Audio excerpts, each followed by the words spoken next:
Salam alaikum, j'espère que vous allez bien. Bienvenue dans la chaîne éducative pour améliorer mon français. Aujourd'hui, je vais vous présenter une nouvelle leçon de matière de langue pour le niveau collège. Ça sera notre vidéo numéro 65. On va voir les modes et les temps verbaux. Pour les objectifs de la leçon d'aujourd'hui, ils sont les suivants. Établir la différence entre mode et temps du verbe, les deux types de mode, les deux types de temps, définir chaque type et son utilisation, et enfin un exercice d'application avec la correction. بالنسبة للدرس ديال اليوم إن شاء الله كيتعلق بمادة اللغة مستوى إعدادي الفيديو رقم 65. سوف نتكلم فيه عن les modes et les temps verbaux أو ما يصطلح عليهما صيغة الفعل وزمن الفعل. من بين أهداف درس اليوم أولا تبيان الفرق ما بين صيغة الفعل وزمن الفعل. أيضا سوف نتعرف عن نوعي صيغة الفعل ونوعي زمن الفعل. أيضا سوف نتعرف على كل نوعية على حدة واستعمالاتهما. وأخيرا سوف نقدم تمرين تطبيقي مع التصحيح. إذا على بركة الله. Le verbe. Le verbe doit avoir un mode et un temps. Pour le mode, c'est la manière dont l'action du verbe exprimée par le verbe est conçue. Il existe 7 modes, 4 qui sont personnels et 3 qui sont impersonnels. Donc, pour le mode, c'est la façon avec laquelle le verbe est conçu. Le verbe est formé. Il existe, pour les modes, il existe 7 modes en général. Il y en a 4 qui sont personnels et il y a 3 qui sont impersonnels. Dans le prochain diapo, on va détailler les modes qui sont personnels et les modes qui sont impersonnels. Pour le temps, le temps, c'est la forme que peut prendre le verbe pour indiquer à quel moment de la durée se situe l'action ou la manière d'être du sujet. Il existe 2 temps, simple et composé. Pour le temps, c'est la façon avec laquelle le verbe est formé, c'est elle qui va nous aider à connaître la période où s'est déroulée l'action. Il existe bien sûr 2 temps, le temps simple et le temps composé. Bien, on passe les modes. Les modes du verbe. On a dit qu'il y en a ceux qui sont personnels. Pour définir le mode personnel, c'est un mode qui se conjugue et qui admet la distinction des personnes grammaticales. C'est-à-dire, quand on a un verbe dont le mode est personnel, on va utiliser les pronoms personnels ou bien on va utiliser le groupe nominal qui, bien sûr, qui va se référer au pronom personnel. Par exemple, on va dire les gens, ça nous indique il avec S. Ok, voilà exemple. Les temps personnels, on a l'indicatif, le conditionnel, le subjonctif et l'impératif. On a dit que pour les modes, il existe 2 modes. Ceux qui sont personnels, c'est l'indicatif, le conditionnel, le subjonctif et l'impératif. Et il y en a ceux qui sont impersonnels. On va les voir tout de suite. Donc, pour le mode impersonnel, c'est un mode qui ne se conjugue pas et qui n'admet pas de distinction des personnes grammaticales. Il n'a pas besoin des pronoms personnels. Par exemple, l'infinitif, il n'a pas besoin de pronoms personnels. On a un verbe, on le met à l'infinitif, au participe ou bien gérondif. Donc, on n'a pas besoin de pronoms personnels. Donc, on récapitule. Pour les modes, il existe 2 modes. On a ceux qui sont personnels, ils sont 4. L'indicatif, le conditionnel, le subjonctif et l'impératif. Ces temps-là, ces modes-là admettent, ils se conjuguent et ils doivent avoir des pronoms. Dans ces modes, on doit utiliser les pronoms personnels comme je, tu, il, ou bien on peut utiliser des pronoms, des groupes nominaux. Qui se réfèrent aux pronoms personnels. Pour le mode impersonnel, c'est un mode qui ne se conjugue pas, il n'a pas besoin de pronoms personnels, on a l'infinitif, le participe et le gérondif. Bien, on passe. Le mode personnel. Donc, pour le mode personnel, voilà les modes personnels. On a dit qu'il y en a 4, n'est-ce pas? Indicatif, conditionnel, subjonctif, impératif. On va donner des exemples et ce sera très clair. Voilà. L'indicatif. D'abord, l'indicatif, il présente quoi? Il présente l'action comme réelle. Ok? Par exemple, tu corriges, tu as corrigé. Tu corriges présent de l'indicatif et tu as corrigé le passé composé de l'indicatif. Ok? Pour le conditionnel, il présente l'action comme éventuelle. Hein? Il n'est pas réel, elle est éventuelle. Voilà l'exemple. Tu corrigerais, tu aurais corrigé. Ok? Donc ici, on a le conditionnel présent et on a le conditionnel passé. Bien. Alors, pour le subjonctif, il présente l'action comme envisagée ou douteuse. L'action n'est pas réelle, elle n'est pas éventuelle, mais l'action est envisagée ou bien douteuse. Voilà, que tu corriges, que tu aies corrigé. Pour l'impératif, présente l'action comme un ordre. Hein?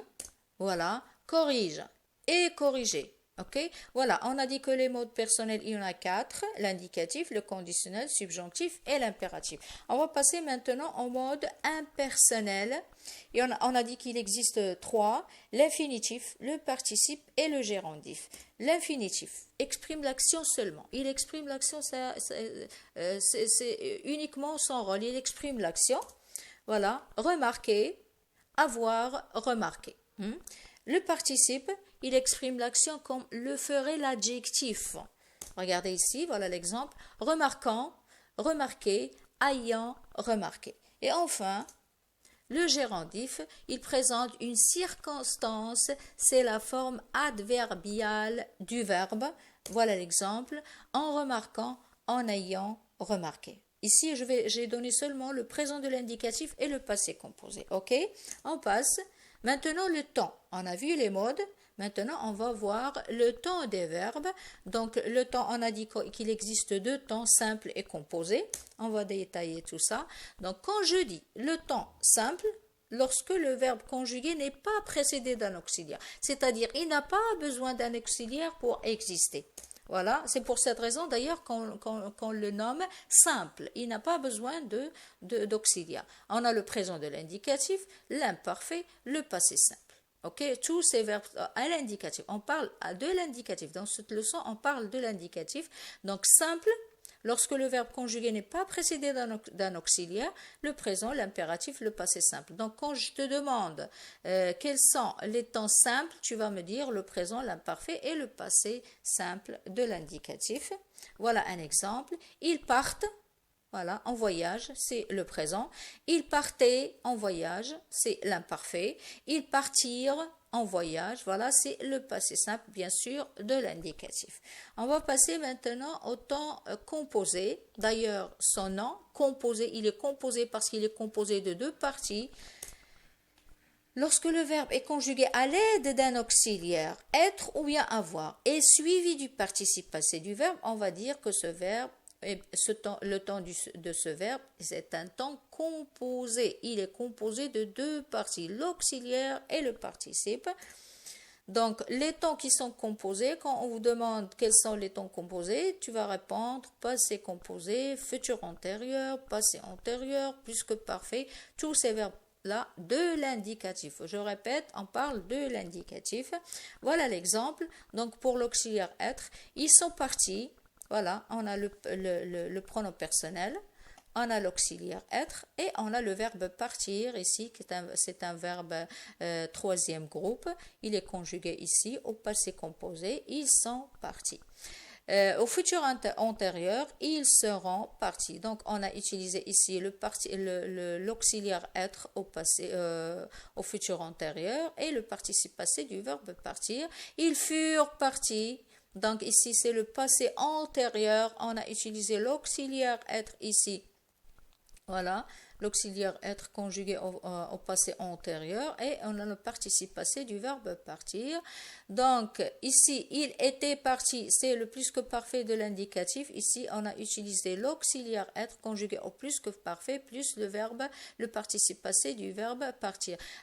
Observez ou bien remarquez que le participe passé est invariable ici, c'est le cas pour les verbes composés. Ok, on va avoir un exemple avec l'auxiliaire être, l'auxiliaire avoir, pardon. Donc, ils ont gagné. Voilà, le verbe gagner qui se conjugue avec l'auxiliaire avoir. Donc, ici, on a l'auxiliaire avoir conjugué au passé composé et le participe passé du verbe gagner, il est là. Ils auront gagné. Donc, ici, l'auxiliaire avoir est conjugué au futur antérieur et le participe passé du gagner. Ils eurent gagné. Donc, le passé antérieur du verbe avoir, il est là. Ils eurent gagné, donc gagner c'est le participe passé. Et enfin, on a le plus que parfait du verbe avoir, il avait gagné, voilà, remarquez le participe passé du verbe gagner. Voilà, c'est bon. Donc, on va passer maintenant à l'exercice d'application. J'indique le temps et le mode de chaque verbe. Donc ici, dans cette consigne, on a deux tâches à accomplir. On a indiqué le temps et le mode de chaque verbe. Voilà, vous pouvez arrêter la vidéo, faire l'exercice et on va passer à la correction. Donc, la première phrase. Ils ont fait. Ils ont fait. OK? Donc, ici, remarquez, on a le pronom personnel, on a ici le verbe avoir et on a le verbe faire. Hein, ici, participe passé du verbe faire. Donc, ici, comme l'indique, on a l'auxiliaire et on a le participe passé du verbe faire. Voilà. C'est le passé composé. Voilà, l'auxiliaire avoir conjugué au passé composé. Et on a ici le participe passé du verbe faire, hein, qui est fait. Donc le mode ici, c'est le mode indicatif et c'est un mode qui est personnel. Ok? Passons à la deuxième. Vous aviez gagné. Donc, voyez bien qu'ici, qu'on a l'auxiliaire avoir et le participe passé du verbe gagner. Donc, on a ici le plus que parfait, le verbe, l'auxiliaire avoir conjugué au plus que parfait et le mode qu'on a ici, c'est le mode personnel. Ok? Que nous allions, regardez, on a ici le pronom relatif et on a nous allions, donc le verbe aller ici conjugué au présent, hein, et le mode c'est le subjonctif, c'est un mode qui est personnel. Ok? Tu prendrais. On a ici le verbe prendre conjugué à quel temps? Voyez, voilà. Il est conjugué au présent, mais au conditionnel présent. Le verbe prendre ici est conjugué au conditionnel présent. C'est un mode qui est personnel. Ok, passons à 5. Nous pouvions. Donc ici, on a le verbe pouvoir conjugué à quel temps? Il est conjugué à l'imparfait et le mode ici, c'est le mode indicatif, c'est un mode personnel. Ok, on a remarquant, voyez, ici, on a le mode participe, on a le présent, ici conjugué au présent et le mode, c'est le participe, c'est un mode qui est impersonnel. Je serais resté, ici, on a le verbe l'auxiliaire être plus le participe passé du verbe rester. Voyons à quel temps. Il est conjugué au futur antérieur. Le verbe être est conjugué au futur antérieur. Et le mode ici, c'est un mode indicatif et il est personnel. On participera. Ici, le verbe participer conjugué à quel temps? Conjugué au futur simple, tout simplement. Et le mode, c'est le mode indicatif. C'est un mode personnel. 9. Avoir dit. Donc ici, on a le verbe dire. Le passé au mode, c'est le verbe, l'auxiliaire avoir conjugué au passé. Le mode, c'est infinitif. C'est un mode qui est impersonnel. 10. En ayant changé. Donc ici, c'est le verbe changer. Il est conjugué au passé au mode gérondif. C'est un mode qui est impersonnel. 11, elles eurent acheté. Donc ici, on a l'auxiliaire plus le participe passé du verbe acheter. À quel temps? Au passé antérieur. Passé antérieur, quel mode? Mode indicatif. C'est un temps c'est un mode personnel. Et enfin, voyageant. Ici, c'est le verbe voyager, conjugué à quel temps? Au présent, au mode impératif. C'est un mode qui est personnel. Voilà, j'espère que j'étais claire. J'espère aussi que vous avez su répondre aux questions de l'exercice d'application. Je vous remercie infiniment pour votre attention. Si vous avez bénéficié de ma leçon, bien sûr, merci de laisser un commentaire. Et pour améliorer votre français, abonnez-vous sur ma chaîne. Vous êtes les bienvenus. Au revoir. Wa fi amanillah.